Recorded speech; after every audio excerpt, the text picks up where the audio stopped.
When did you first hear about CASS?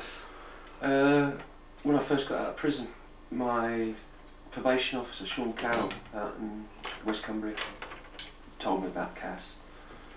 And I'd only been introduced to them for 2 weeks and got a flat there. Wow, that was quick. It was quick, very quick. In fact, CASS is the first flat that I've ever had on my own.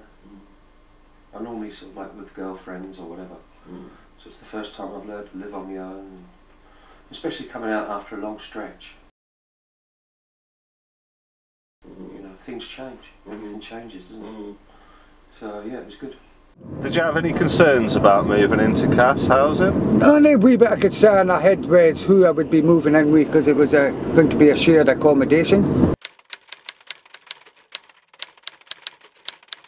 And it's always you're going to hear that wee bit, because it's you're a drug user and you're trying to come off of drugs, and if you're going to be moved in with somebody else that's also coming off of drugs. But it worked out okay. You know, with the support, can you remember what it was like at the beginning when you first got involved with CASS? Can you remember what happened?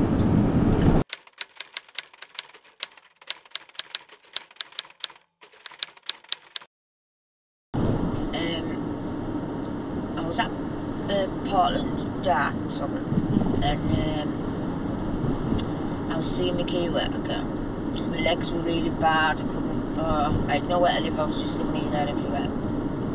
And she referred us to use. So how long had you been living in your shed? I lived here for about 2 months, basically.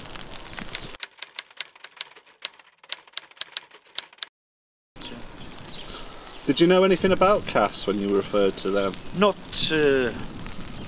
as such. I mean, it was something that was introduced to us by the drug and alcohol team through them. They introduced us to, or certain people, to CASS as a way of learning more about what services they can provide. To be quite honest, they have been very useful. And I mean, I will give Johnny his due. He went out of his way to help sort things out, and without his help, I don't suppose I'd probably still be in the shed.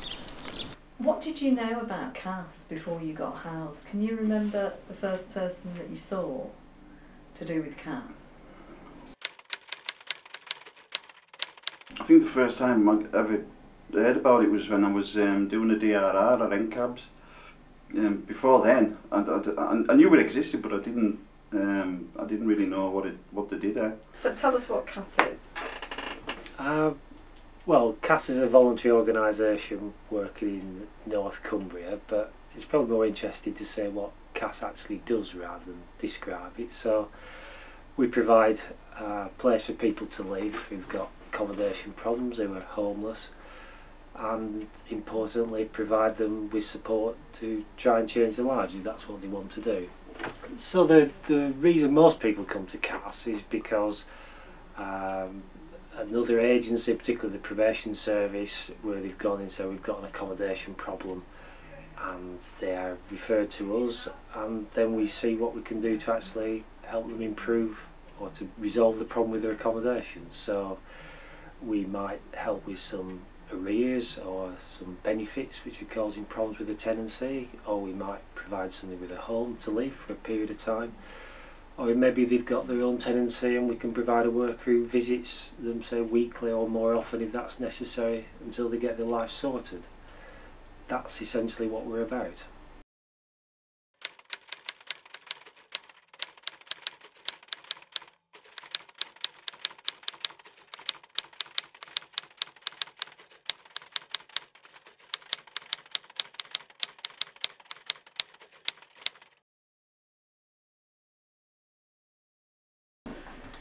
I'm an advice worker for CASS.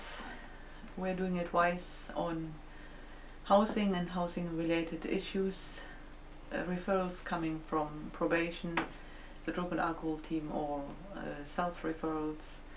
We are working from 3 different offices, one here where we have an interview room, and the end of the corridor people come for appointments, and we are working from probation and the drug and alcohol service as well. We're giving advice on housing options, such as private landlords, social landlords, supported housing. Part of the agreement that you accept support. Mm-hmm. So you got me Right. for a couple of years. Wait, do you know what I mean? Well, that's okay. That's the part of the agreement that is sometimes difficult for people because they need somewhere to lay their heads and somewhere to sleep, but they don't want support really. But that's part of it. So you have to engage with the support really in order to keep the property. It was accepting the help. I mean, if I'd have accepted help years ago, I might not have got the 15 years. It was that sort of to accept the help, and once you accept it, you know, and let it go. I mean, CASS works, doesn't it? If you let it. What did you think it was going to be like at that stage? What did you think you would get offered, and or were you bothered about that? Yeah, because I discussed it and that, and remember discussing at the time what I wanted out of it. That I wanted the help and stuff and that went with it. My life was a bit chaotic and that at the time, so yeah, it wasn't just somewhere to live. I think it was a lot more than I needed help with, apart from just somewhere to live. But that was one of the biggest main factors as well, because I was kind of, well, I'm just sofa surfing at the time. So our first step was to provide some single tenancy, self-contained accommodation for people who didn't feel particularly comfortable about sharing. And then we managed to move into providing support to people in their own homes to prevent people coming homeless rather than just providing the accommodation where they could live. The final piece of the jigsaw was when the National Lottery funded us to provide housing advice and benefits advice to offenders who also had support needs, and that's enabled us to respond basically to whatever accommodation problems people present.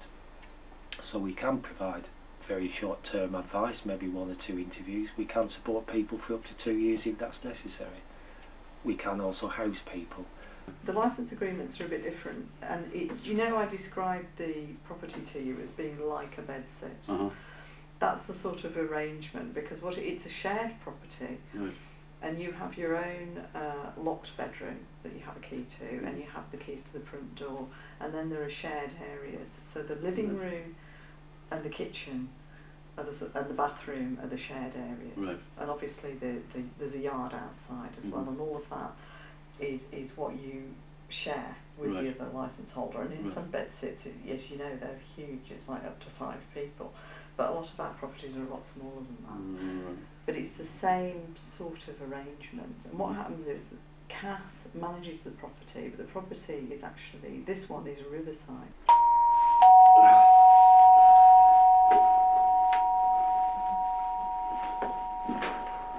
Alright, Ellen.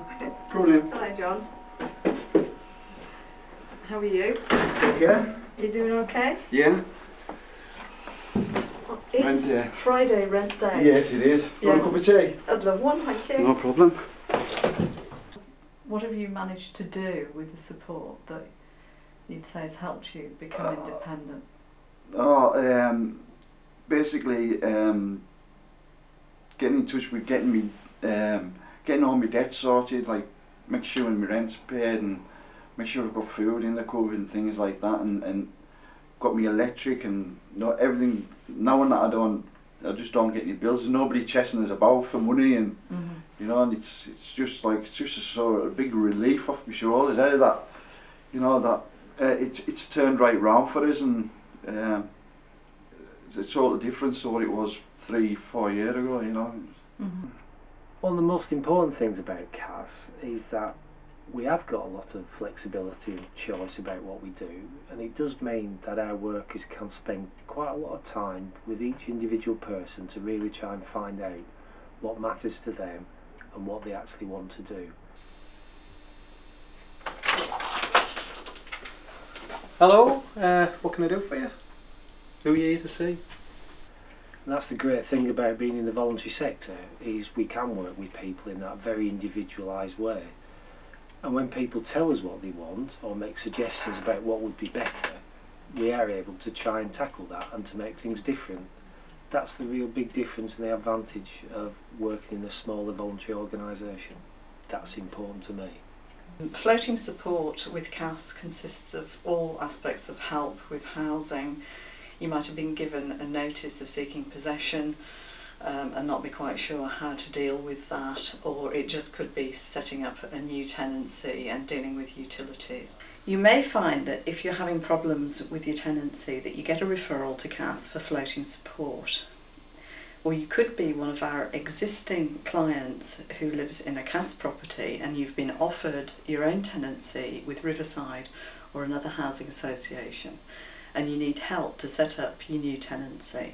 So this CASS helps you with the transition to your own accommodation? Oh, definitely. It was the 1st of July last year, is it? It's the year before. So that's a year and a half now, and I've been in Carlisle, and I've had the house now for what now? About 4 or 5 months now, is it?